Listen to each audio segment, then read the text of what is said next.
Hi guys, this is Michael Orl of MobileBurn.com, and today I'm going to show you the Huawei Ascend P1. It is one of the prettiest little Android 4.0 devices I've come across in a long time.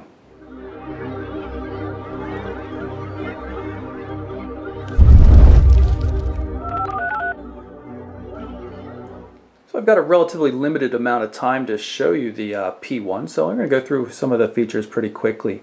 You can see right here, got the lock screen with shortcuts on it. And in addition to a 2D view, there's also a 3D view for the shortcuts. And the 3D view is pretty cool. And both the 2D and the 3D view allow you to change the shortcuts that are here, except for the unlock itself, so you could set it to camera, messaging, phone, whatever you wanted.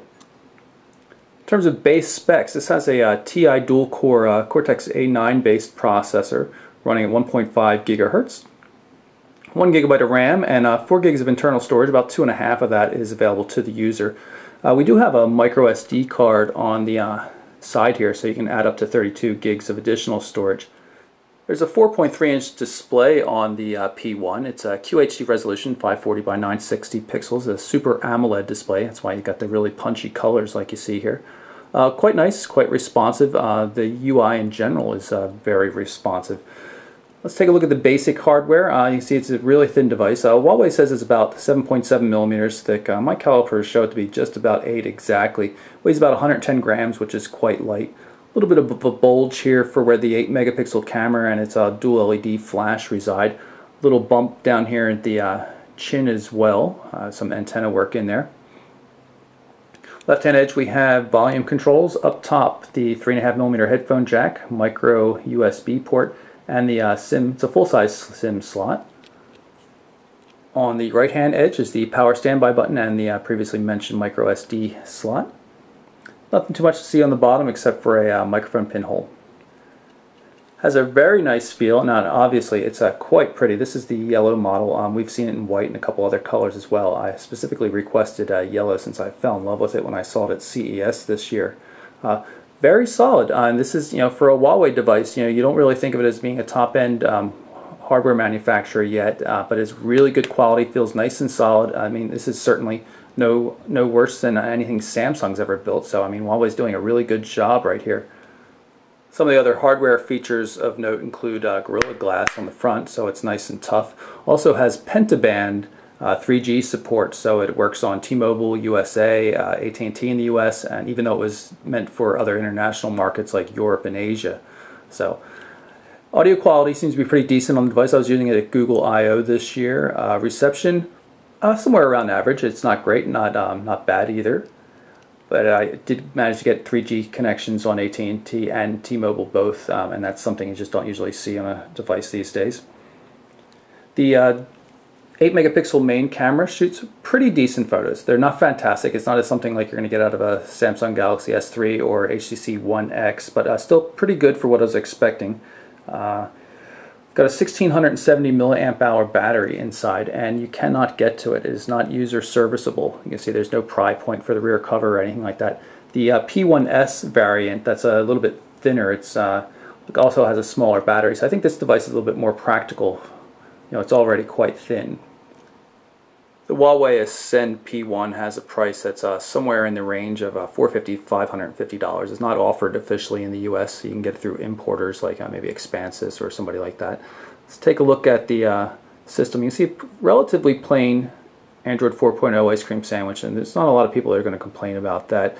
You do see some customizations though. Notice up here at the top there are a series of shortcuts for some quick settings. You can go into the settings though and actually turn those off right there, and you can see now it's gone. And just like any ice cream sandwich device, you can individually clear notes by swiping them away or using the clear all button. Let's jump back a bit and go into the about section so we can see exactly which version of Android it's running. It's 4.0.3. Going to take a quick look at the camera application. This is running with the main 8 megapixel camera with its dual LED flash. See, we have tap to focus. There are a number of settings you can get to and special effects, all quite nicely organized.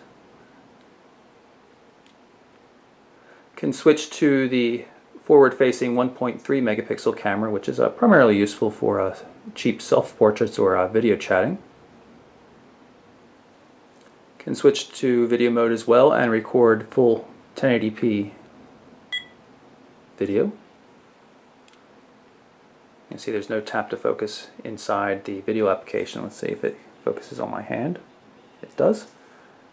So it has dynamic focus during video recording, which is pretty nice. And you've probably already noticed the capacitive buttons across the bottom instead of the standard ICS type buttons. So you have menu, of course, back button, and the home button. You can long press the home to bring up the task switcher, so we'll go into the gallery application that way. And just show you quickly some sample photos we've recorded. This was shot at the Google I/O event. I believe that is Eric Zeman of Phone Scoop right there. You can see it did a pretty nice job, even recording some photos at night or in the evening. So lastly, let's take a look at the main menu, and I'll just point out some of the applications that come with the device. I have a lot of things installed myself right now, as you can see here. This gives you an easy way to remove applications, this application installer. And we've also got things like DLNA support. It comes with the old style browser, but you can obviously upgrade to the brand new Chrome browser, which is now officially out of beta. Gmail support, as you can tell, as things just came in for Gmail. And a bunch of other applications. Pretty much everything works just as you would expect. This is very much a stock style Android 4.0 ice cream sandwich device, and so as thus it runs many different applications, and it runs it quite well thanks to the TI's speedy processor. So there you have it. That is my very abridged look at the Huawei Ascend P1 device, also known as the U9200. For mobileburn.com, I'm Michael Orrell. Thanks for watching.